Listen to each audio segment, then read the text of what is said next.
and welcome back to my kitchen. Today we are going to be making something super delicious. We are going to be making picadillo. Now, for those of you who don't know what it is, I'm sure that's a lot of you. That's okay. I'm going to explain it to you right now. Picadillo is a Cuban dish. There's no other way to describe it. It's a comfort food. It is ground beef mixed with onions and tomatoes, and it is really easy to make.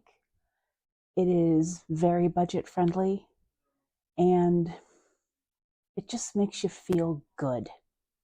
No, it's hot, it's warm, it's comforting, it's great for a brisk, cold evening. Now, normally, it's served over a bed of white rice. That is a traditional way to do it. However, today I wanted to do a variation on a theme, and I was going to put it in a pie. The meat, anyway, not the rice. And that would give us a chance to utilize the pie crusts we made the other day, in the event that you haven't done anything with them yet.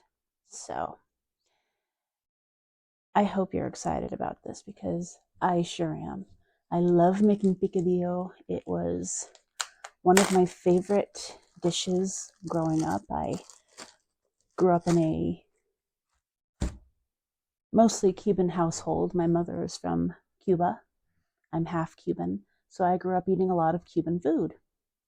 Picadillo, mwah, it is delicious. Another really good dish is ropa vieja, which literal translation of that means old clothes.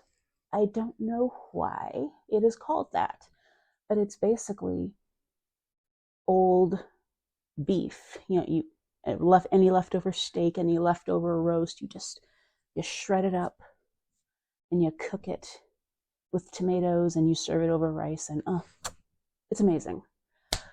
You can't go wrong with either of these dishes. They are so satisfying, and they just fill your house with the delightful smell of garlic and tomatoes and onions, and it's just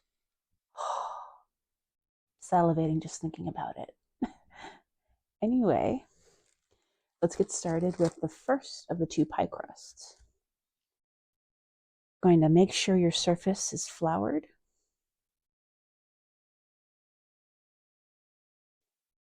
Now you're going to want to keep your pie crust in the fridge until exactly when you're ready to use it. Because remember in the last video, a cold pie crust is an easy to work with pie crust. So take your disc, put it on the floured surface. Oh dear, come on. No, come on. Thank you. My rolling pin did not want to come out of its container. And you're just gonna slowly begin to roll out your dough.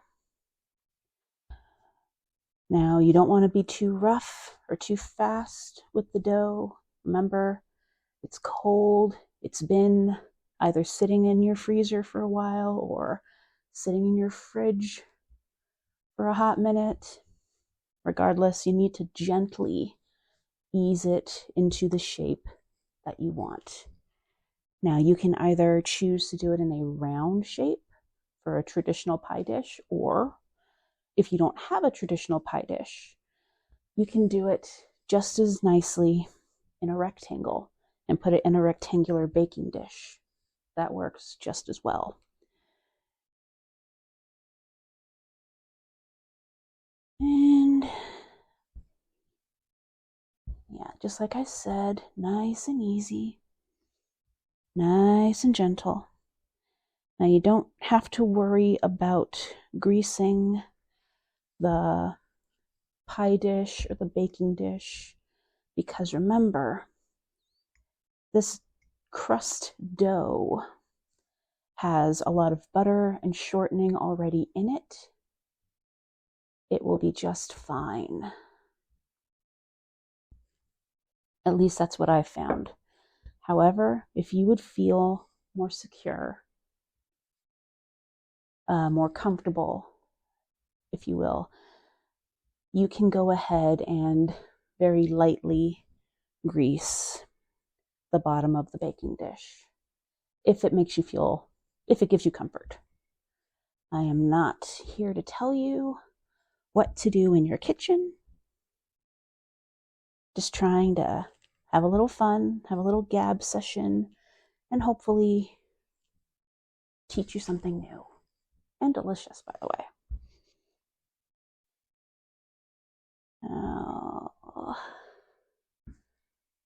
Okay, this should be good to go. We are not going to work with our second pie crust just yet because we're not ready for it yet. So, okay. Did I roll it out enough? Sometimes you may not have rolled it out enough at first, so if that's the case, you just take it back out of the dish, put it back onto your floured surface, and try it again. But it looks like I got it. Huzzah. Now, go ahead and kind of mold it to the dish. Make sure it's as high as you want it to be. Now, if you want to get fancy with the creases, you go right ahead. I'm not going to. It's not necessary for this pie. Basically, almost as soon as it comes out of the oven, it's going to get eaten. So there's no need to make it win any beauty contests. It's going to be amazing either way. So once that is situated the way you want,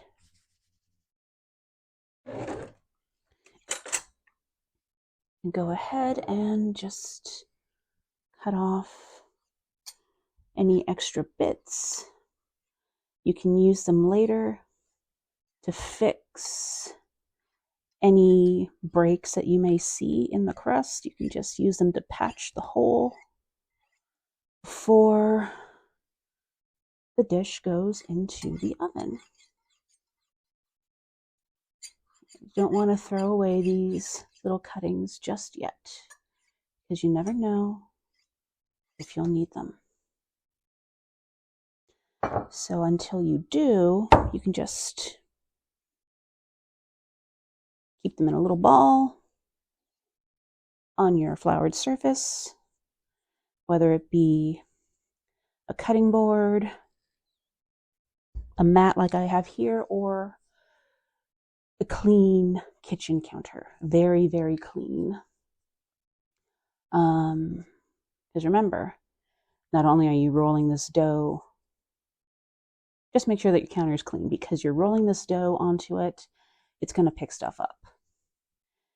Now, I like to use this mat simply because it has the different size rings, so it makes it easier for me to keep track of the size and the width and the thickness overall of the pie crust. So once you've got this, you are going to stick it in the fridge until you're ready for it. Remember, cold temperature is your friend.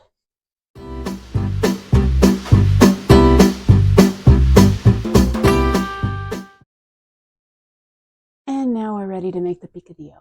So in a pot, I prefer to go with the bigger pot because I prefer to have the space in case I need it.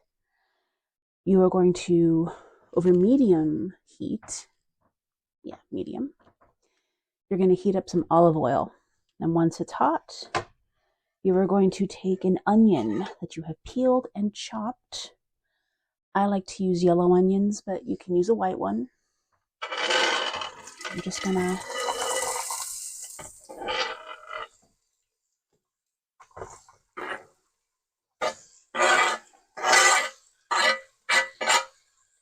get it all in there.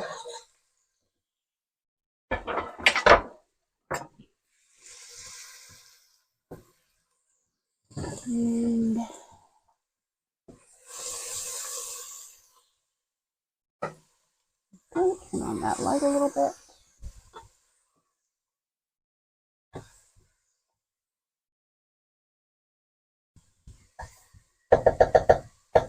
And you're also going to add some garlic.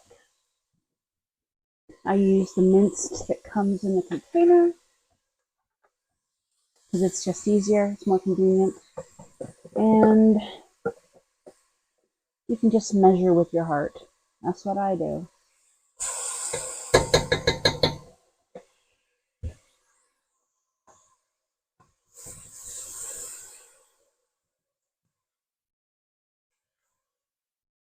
And you're just going to cook these up until the onions start to become a little translucent.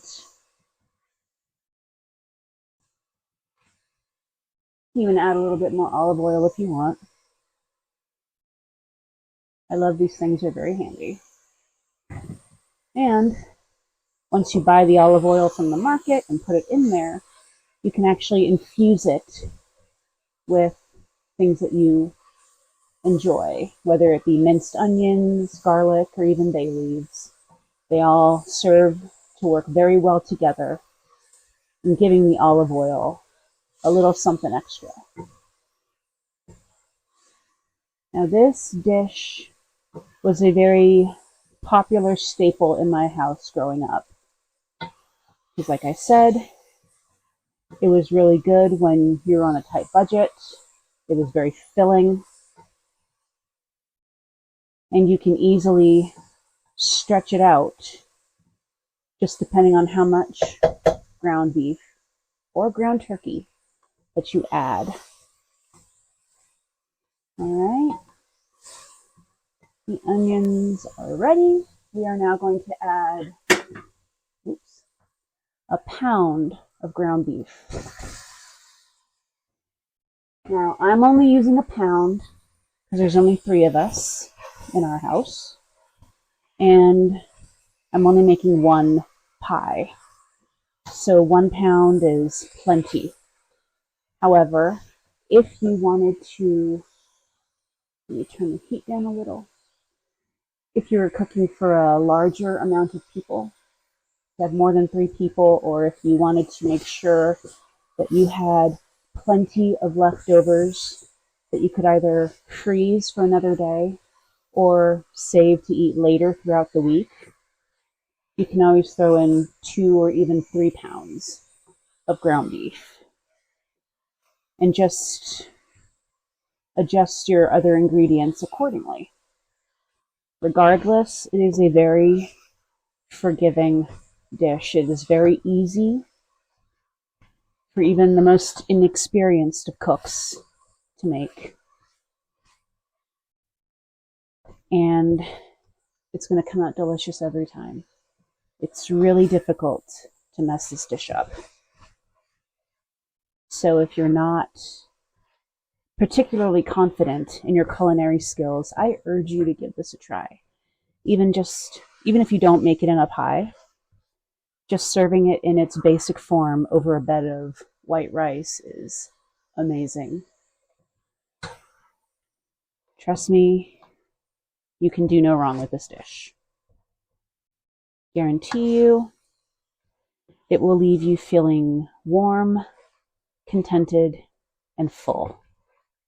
Might I mention also sleepy. Okay. And as the ground beef is getting more and more cooked through, we are going to go ahead and add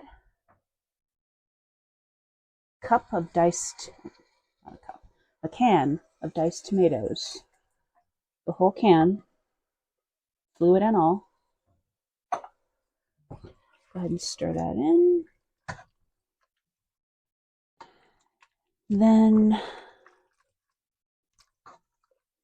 I'm going to add a can of tomato sauce. Told you. I should mention as an aside that a lot of Cuban dishes are tomato heavy. And That's just, in my opinion, part of what makes them so good. But then again, I love tomatoes, so biased? I think not. And you're going to go ahead and add a bay leaf. When you're ready to put it in the pie crust, be sure to take the bay leaf out. Now, there is an optional step. Well, there's actually some division on it. There are some that don't consider it to be picadillo until you throw in a jar of green olives. Drained, of course. You don't throw in the whole. You throw the olives in after you've drained them out of the jar. However, there's another school of thought that deem the green olives unnecessary, and my mother never used them. She found that it made the dish far too salty for her liking, and I have to agree with her on that one, because my husband, his food can never have enough salt, but even he found it to be too salty with the addition of the green olives. So my mom was clearly onto something. Okay. Now go ahead and season it as it's cooking. Add some pepper.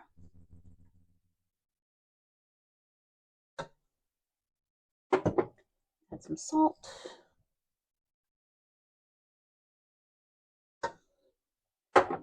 Now I like to also add some onion powder.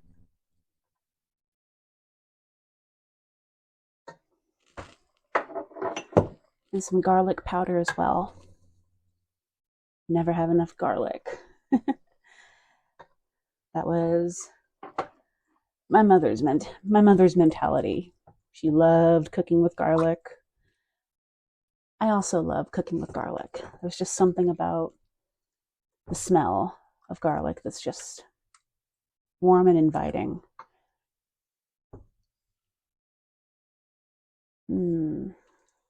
That is smelling really, really good. And now we're going to lower the heat to a simmer, and just going to let it sit for a little bit. I'll be back when it's done.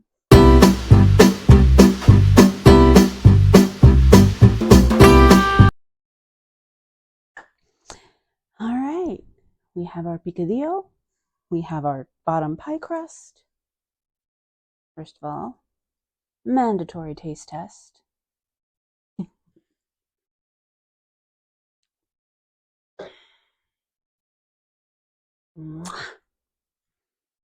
Oh, that's good. Now, you're going to want to preheat your oven to 425. Really Hufflepuff. Sorry, she did one of her daring do's. She parkoured, or Spider-Man crawled, however you want to consider it, her way up to the top of her cat tree. Anyway, once the picadillo is done cooking, you are going to put it into the pie crust.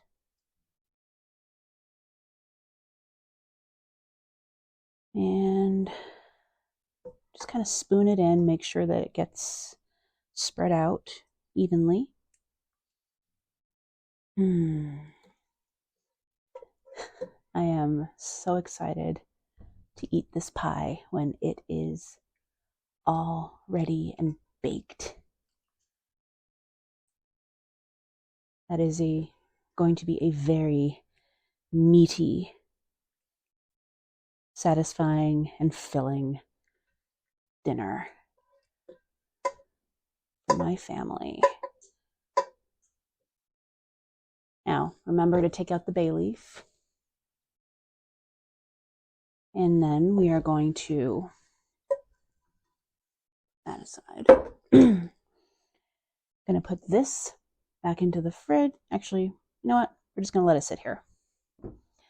I will, however, go to the fridge to get the top pie crust. So we just get everything ready. Be right back.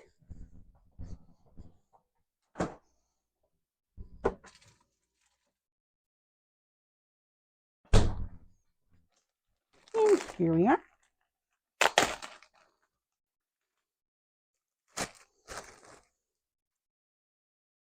One top pie crust.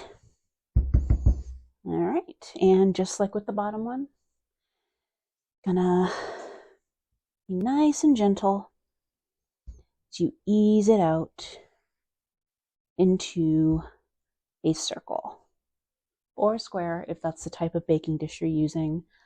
I'm using a circle. But you don't have to feel obligated to use a circle dish.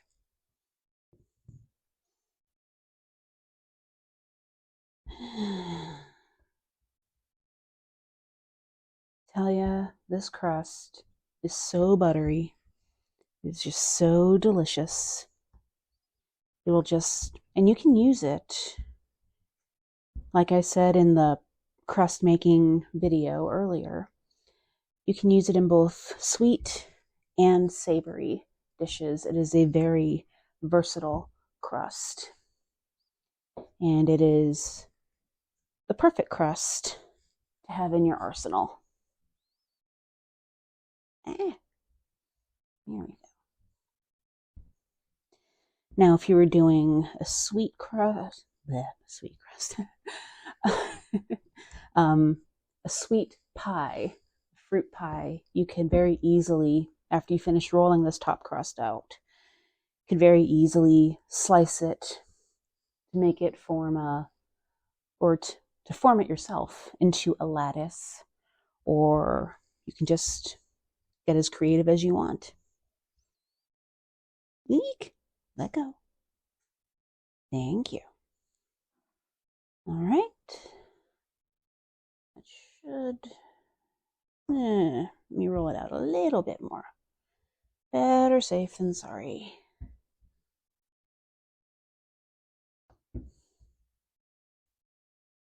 All right. That should do it. Right. Over it goes. Eek. Over it goes. Alrighty. Now, you're going to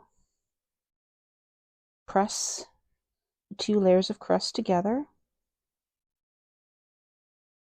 You can start off just by pushing them, just to make sure that they're connecting in the beginning. And then, once you're done with that,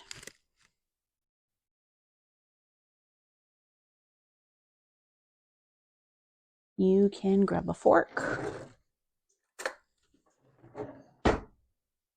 Again, if you want to get fancy with your crust and do a crimp, that is totally fine.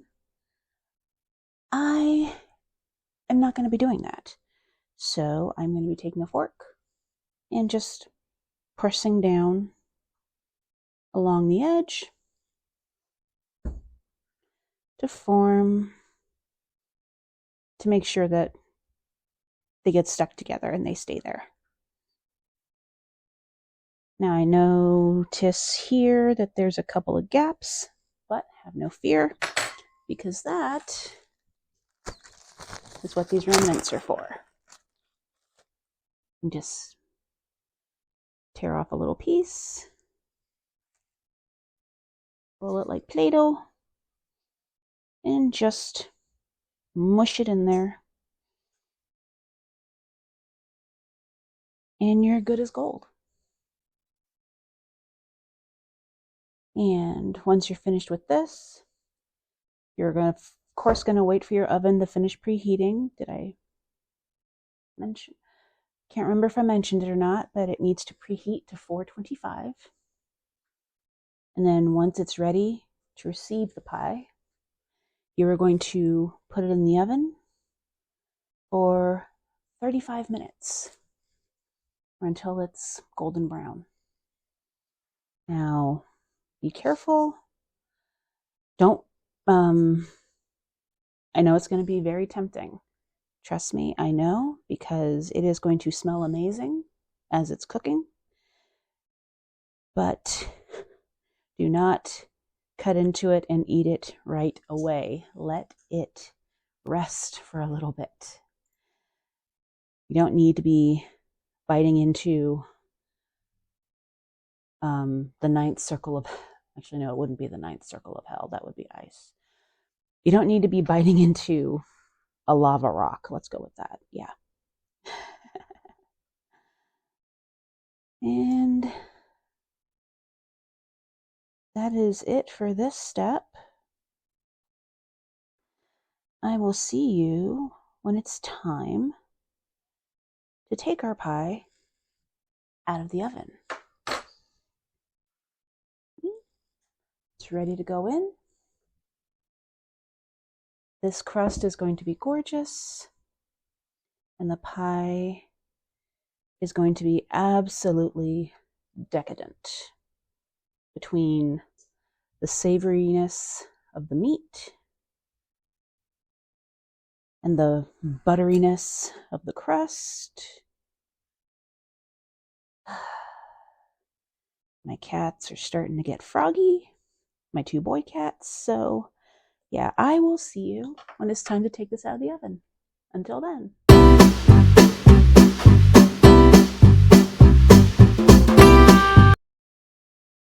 And here we are. This looks amazing. If you take the plunge and decide to make your own picadillo pie, I hope. Whew, that was hot. Good thing I didn't burn myself. That could have ended very badly. Anyway, if you decide to take the plunge, I hope you enjoy it. That's it for now. See you next time. Bye.